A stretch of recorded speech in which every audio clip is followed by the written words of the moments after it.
Keith here from pickinglessons.com. In this guitar lesson, we're going to take a look at some Celtic backup ideas on the guitar. We're in drop D tuning. We're going to be playing in 4/4 time, working with the Merry Blacksmith, but learning 8 different variations of chords that we find up and down the neck in this key. So lots of different inversions and ways of playing these chords that we might find in the key of D, like D and A and G. There's a B minor and an E minor in there as well. So in a moment, we're going to do a couple of exercises, learn a few chord shapes to get us going. But if you head to pickinglessons.com, you'll be able to get yourself the chart that we're working from, which has all 8 chords, 4 exercises, and we run through the rhythm guitar part for the Merry Blacksmith also, pickinglessons.com. Now, to get us started, just have a look at a couple of chord shapes. All of these chords are in drop D tuning, so that's string 6 down to a D, as opposed to a regular E string. So that gives us this sound on our D position. The first chord there is a D5. So that's first finger on fret 2, the A there on string 3, and finger 2 on fret 3, the D note on string 2. 5 strings. We're not going to be playing string 1 in any of these voicings. We're going to be playing 5 strings for each of the chords.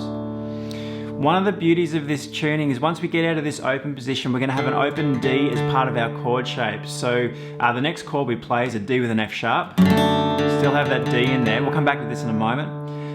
There's going to be an E minor 7. There's still an open D in there, and then there's an A. A at 11 with an open D.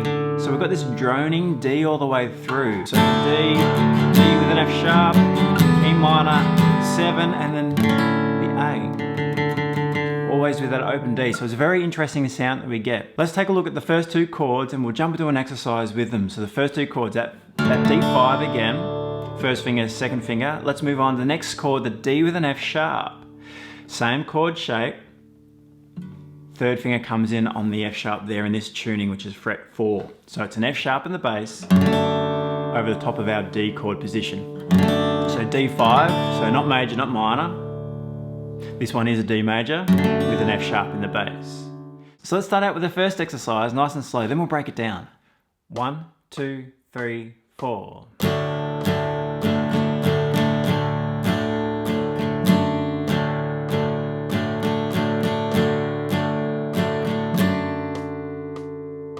Okay, so the D5, notice with our rhythm, down on the quarter notes, down and up on the 8th notes. It's pretty standard, we're going to be following that. We are going to be trying to play the 5 strings of each of the chord shapes as best you can, so keep an eye on blocking string 1. Use the bottom of your hand in whichever chord shape you're playing. Keep using the bottom of the hand there just to block out string 1. If you're having real trouble, you could tune it to a D. That would get you out of trouble as well, but just see if you can block that first string. Now, the pick that I'm using, by the way, is a very flexible pick, so it's probably a 0.5 or maybe a 0.6. It's not very firm at all. I find that in this rhythm style of playing for this Celtic backup, it's a really nice addition to the sound. It gives it the clickety-clack, gives you a nice extra layer of rhythm there. So you can experiment with your different pick. It's the only time I'd probably use a flexible pick. Normally I'm a 1.5 type player, which I always find works really well. But with this, just that extra clickety-clack that we might get from the flexible pick is kind of nice. Experiment with that. So the way that we move between these 2 chords is really straightforward actually. Just watch that rhythm. Down, down, down, up, down, up, down, down, down, up, down. Trying to play, as I mentioned, the 5 strings. It gives it a really nice drive. We're just trying to feel 4 beats of the bar, every bar, the real timing, the real sort of feeling that we want for that dance. So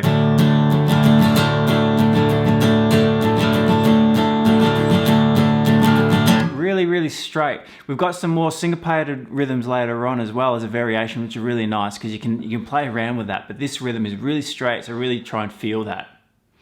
Okay, so moving on, we'll learn a couple more chord shapes here. The first one is an E minor 7, and we're going to use that first finger there on fret 2 as string 6. We're going to block out string 5 as we hold that note. Then that leaves us with string, the D string open, then the G and the B. Actually, we can have the open E in this one, that's fine as well. So that's the E minor 7, open D in there, acting as a drone like we mentioned.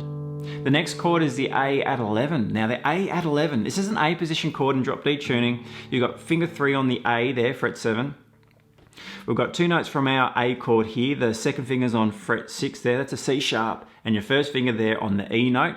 Again, 5 strings, string 1, we can take it out of the equation, but there is an open D in there. That's the add 11, that's the 11th note from the A scale.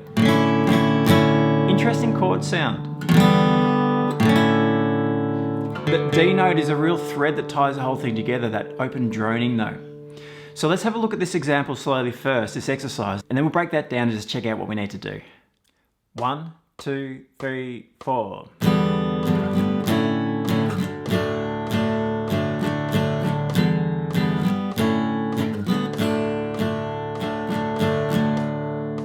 Okay, so there's that E minor 7 into the A at 11. That particular measure, there's a couple of X's marked there in the rhythm. That's that percussive sound. Now, we're not purely hearing that sound.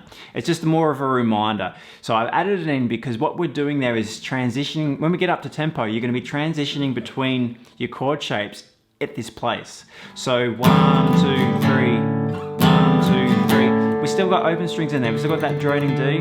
We've probably got some of those second and third strings in there from that E minor chord. We're sliding along string 6, kind of getting us into position. So we're hearing a little bit of blocked, muted, percussive sounds in there from those strings, but we still have open strings in there as well, which means that really it's a transition moment. So I'll play that a little bit slower. 1, 2, 3, 4, 1. Up a little quicker. It's quite fluent. You're really going to make sure you're moving, so you are hearing these sounds as you go through, plus open strings. Don't attach yourself to the chord, in other words. Don't attach yourself to that position there when we've got to change back to the open D5 position.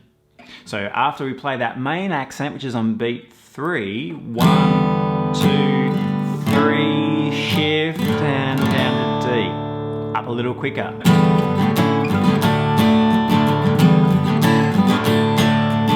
So we have these main accents on beat 1 and beat 3, then back to the D chord, we get to hold that. So there's 4 chord shapes in this tuning. So the D5, the E minor 7, the D with an F sharp, and an A at 11.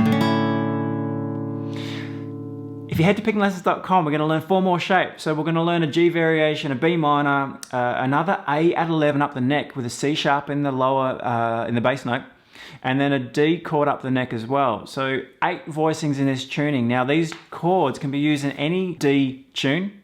You can use them to back up in any D tune. It will work absolutely fine. Your rhythm might vary depending on the type of tune you're playing, but this rhythm in 4/4 works really nicely for the reel.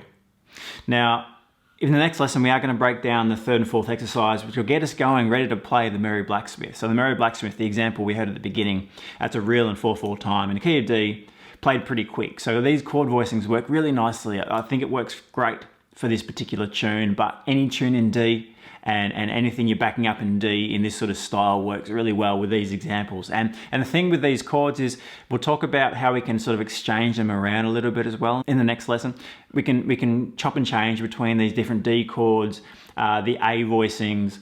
You can even substitute a B minor for a D and that sort of stuff. We'll talk about how that works. So pickinglessons.com, I'll see you there.